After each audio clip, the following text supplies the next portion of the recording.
Good morning. I'm Anna Myler. Phil and Sabrina are off this morning. Today is Friday, December 26th. Let's get a check on your first warning weather on the One's forecast.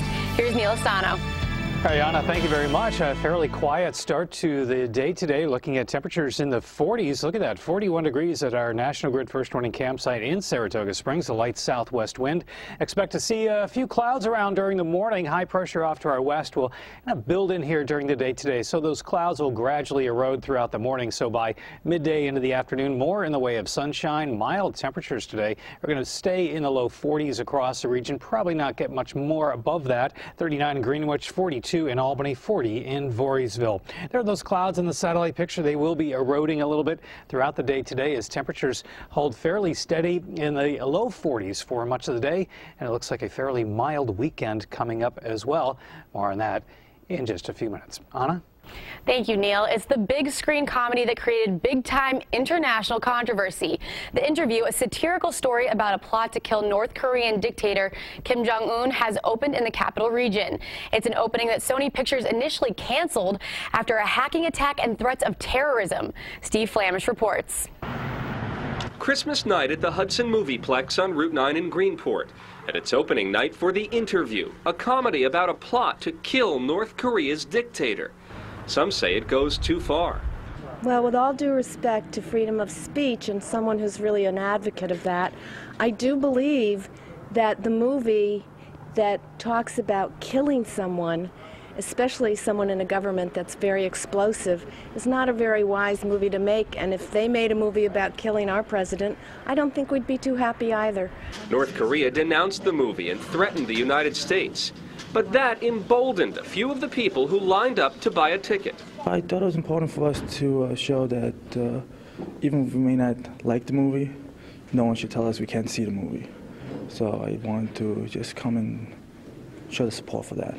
And when it came time for the first showing, 81 people filled the seats, a near-capacity audience. We're going to North Korea! In the end, the Seth Rogen-James Franco comedy left them laughing. I thought it was funny. The two were friends and they were funny, and they saved the puppy, and and it was just a really good movie. I enjoyed it. A few people who saw the film say they now understand why North Korea is so upset about it. But they insist a movie is just a movie. If a country with no sense of humor and no idea of like just making fun of subjects is not appropriate, then sure, they would be insulted, but it's really just a funny movie. That's it. In the spirit of freedom of speech, the theater's owner is offering a free medium popcorn to any moviegoer who comes with a copy of the U.S. Constitution.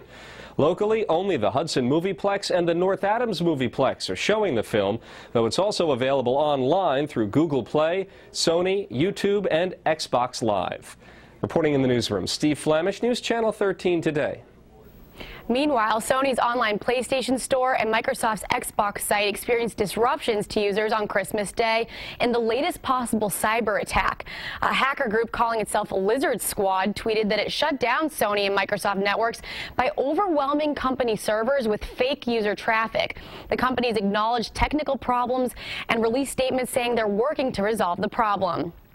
A New York City man is arrested on weapons charges after police say someone at a bank overheard him talking on the phone about killing police officers. The caller told police the man was talking about how he had several guns at his home. Police eventually tracked down a car matching his description and pulled over the 38-year-old Queens resident. Later, police say they got permission from the man's wife to search their home. That's when police say they found 2 guns, 2 bulletproof vests, and a gun holster, as well as brass knuckles. This is just one of at least 6 arrests relating to threats against the NYPD since 2 officers were gunned down in their patrol car on Saturday. President Obama says Afghanistan has a chance to rebuild thanks to the extraordinary service of U.S. troops.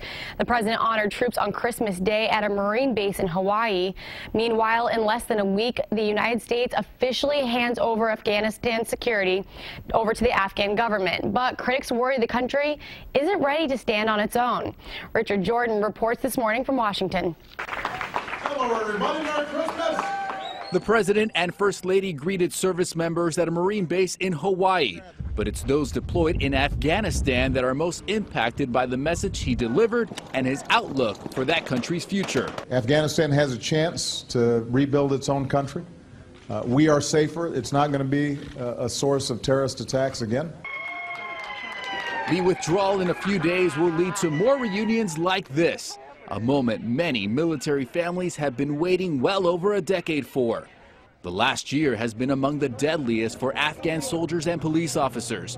So to help keep the country stable, nearly 11,000 U.S. troops will stay in Afghanistan over the next few months. We've got a pretty important mission here, so it's an honor to be a part of that, but at the same time, it's a little bit difficult being away from home. Senator John McCain spent Christmas in Kabul. He assured the Afghan president the U.S. will not abandon Afghanistan even after American soldiers are gone. I believe that we are now in a time where with the proper support and proper effort, partnership with the United States in every way, including militarily and economically. The U.S. is prepared to leave, but some critics aren't so sure Afghanistan can stand on its own. The president says U.S. service members will now focus on other priorities at the top of the list, fighting Ebola in West Africa. Meanwhile, Senator John McCain is traveling to Iraq today, another country where some people believe the U.S. should still be involved. Richard Jordan, NBC News, Washington. A Cohoes woman calls it a Christmas miracle, a very special gift from a very special person. Ben Amy has that story. He loved playing Santa the most. He absolutely loved Christmas Eve. Erin Cirilli still holds fond memories of Christmases spent with her father over the years. He just wanted to bring cheer and everything to everyone. Earlier this year, her father realized he wasn't going to be able to spend another Christmas with his family. He wasn't feeling so hot in August, and then in September, he just passed away suddenly. It was very unexpected. But her father had a plan. With the help of Erin's sister, a box with her name on it appeared on her back porch Christmas Eve, months after her father passed away. And it said, "Erin, Dad got you this in the summer for Christmas. He had me put it upstairs in the office." Glad I remembered it. I'm so glad she remembered it too. Her father had always given his children knickknacks specific to their families for Christmas. This was inside the box. The cookie jar with the painting of a dog that looks very similar to the family's own, named Sammy. I started crying, and then I said to my daughter, I said, I believe in the Holy Family, I believe in Christmas, I believe in miracles, and I believe in Santa. A Christmas miracle from a father continuing to deliver the spirit of Christmas to his family. If you believe, it's the real thing. There is such things as miracles. There is a Santa Claus. Erin says her mother continued her father's tradition of giving knickknacks to his kids this year. She gave them all small metal lanterns.